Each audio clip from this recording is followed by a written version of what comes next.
Should we mention our roles? What's our role? Founder. Oh, okay. Fine. I was like, I wasn't quite sure. Hi, I'm Steve, one of the founders of Daemon. And hi, I'm Calum, the other founder of Daemon. We're a high-energy technology consulting business with a vision to make the world a better place through technology. We're a people-first consultancy, and we take our culture very seriously and are proud of that. Award-winning culture. Indeed. We work across all sectors and all sizes of client. So Steve, tell me about what are the common themes that you're seeing amongst our clients at the moment? I think one of the big things is, what does the digital world look like in sort of post-pandemic? You know, we know that the lockdown and everything did change the way that consumers interact with technology, and our clients have been working. Yeah, I definitely see a rapid amount of change that has happened. You can no longer rely on the old ways. How do you keep staff motivated in this new digital world? It definitely is a challenge that we're seeing out there. How do you get more productivity out of them? How do you get them to perform to the level that they can? And how do you stop the attrition? How do you stem the great resignation? At Daemon, we believe that the answer to these challenges that our clients are facing are high energy movements. One that coalesces behind a shared vision. That empowers our clients' staff. And has a collective spirit that drives everyone forward in the same direction. So at Daemon, we're going to use movements to deliver on our vision, to use technology to make the world a better place.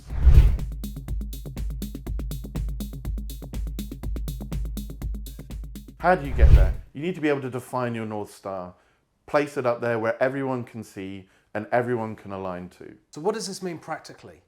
It means defining that vision, being very specific about what it is, and then aligning everyone around that, communicating that effectively to all of your staff and all of your suppliers, and then building trust to know that your part that you play in that wider vision. Well, a great example of a shared vision is the American moonshot that they did in the 60s.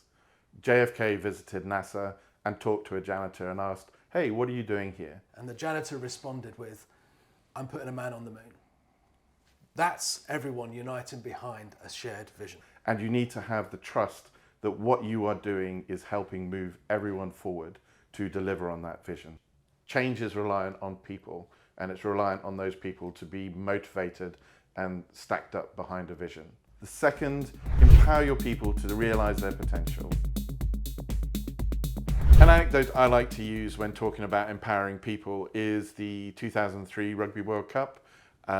England is often known for having world-class players, but come the day, come the hour, they don't often perform.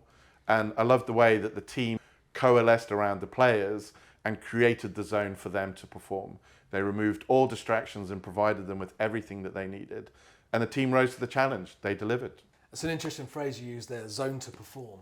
I think to me that conjures up this image of a rock band in a stadium. Well, you're a musician yourself, aren't you? Well, I'm a drummer, so I'm not sure that counts. But this whole idea of the roadies providing the band with all of the tools that they need. There's a space. All they've got to do is come and play. Everything is taken care of. All the processes. They've got no distractions. It's a place that they can just come and do what they do best.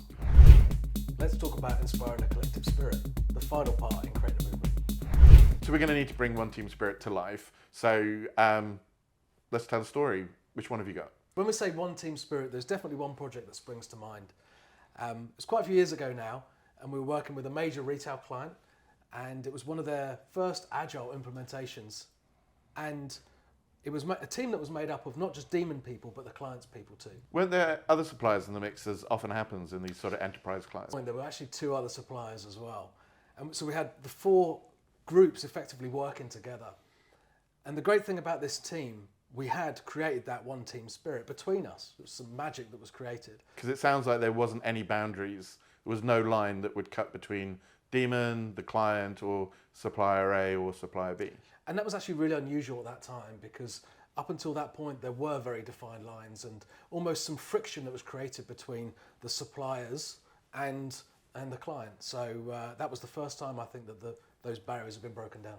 Yeah, I think it also shows the power of having everyone aligned behind that common purpose and that shared vision. And then finally, you need to prioritize social well-being. Social well-being doesn't happen by accident. You need to invest in it. So digital transformation is not really about the tech, is it? It's never been about the tech. It's always been about the people. People are fundamental to your success or your failure. What we need to do is create a movement to power digital transformation. Wayne's World, party time. Excellent. Fist bump. Nice. Take 52.